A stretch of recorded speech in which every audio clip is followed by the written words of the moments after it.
Эфирда яңалыклар программасы дәвам итәбез. Татарстан мөселманнары диния нәзарәтенең Шистай районы мөхтәсибәте ислам үзәгендә татар язучысы, публицист, журналист, җәмәгать һәм сәясәт эшлеклесе Гаяз Исхакыйның вафатына 70 ел тулы уңаеннан түгәрәк өстәл утырышы оештырылды. Чарада хәбәрчебез Фәннур Хәсәнов та булып кайтты.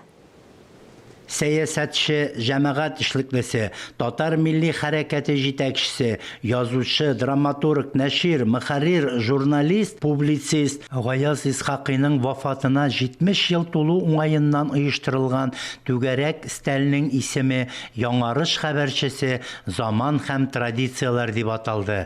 Һәм ул Шистай районының Яуширмә авылында башланып китте. Чарада Татарстан Язучылар берлеге рәисе Рыкаил Зәйдулла җитәкчелегендәге бер төркем язучылар, җәмәгать эшлеклеләре, Шистай районы вәкилләре катнашты.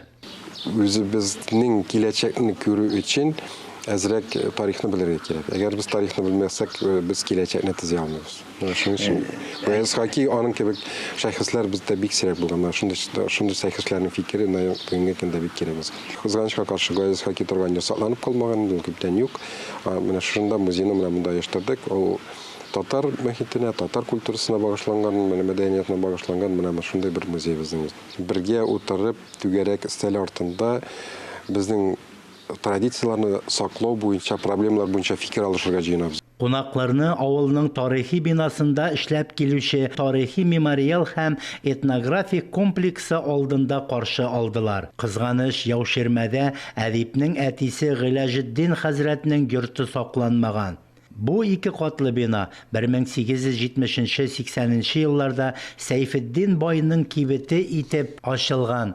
Сәйфетдин байга Гаяз Исхакыйның бер туган сеңелесе Фәридә Бану кияүгә чыга. Аның сеңелесе янына бирегә берничә мәртәбә килгәне мәгълүм.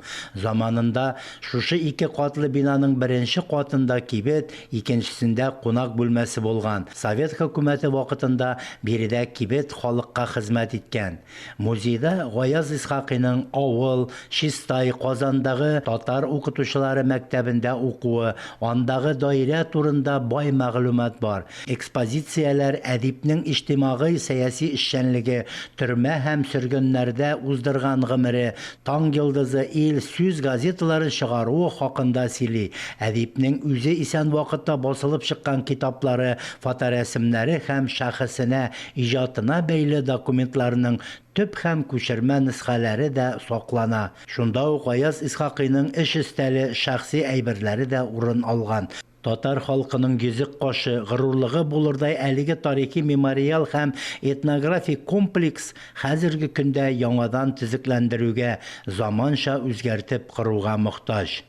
22 июльдә ул вафат була 54 елда. 1954 елда без шул уңайдан аның иҗатын искә төшереп, үзен искә төшереп, һәм аның истәлеген ят итәргә килдек. Монда безнең язучылар, җәмәгать эшлеклеләре һәм әлбәттә төрле проблемалар, Исхакыйның традицияләре ничек дәвам ителә, аның истәлеге сакланамы, менә музейда үзгәрешләр бармы, юлларны төзәтү турында сөйләштек Шистай муниципалитеты вәкиле белән.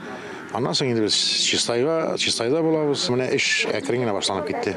Шистай татар дөньясына иң күренекле зыялы татар шәхесләрен тудырган бишек. Гаяз Исхакый үзенең бөтен аңлы гомерен милләт мәнфәгатьләрен кайгыртуга, аның мөмкинлеге һәм якты киләчәге өчен көрәшүгә багышлаган шәхес. Milli идея нигезендә дөньяга сибелгән милләттәшләрен берләштерү белән үстерүне киләчәк буыннарга иң мөһим милли бурыч итеп калдыра. Бүгенге көндә аның эшләре, заманында әйтелгән фикерләре, сүзләре актуаль булып тора. Яуширмәне мин татарның инде шушы иң изге урыннарының берсе дип саныйм.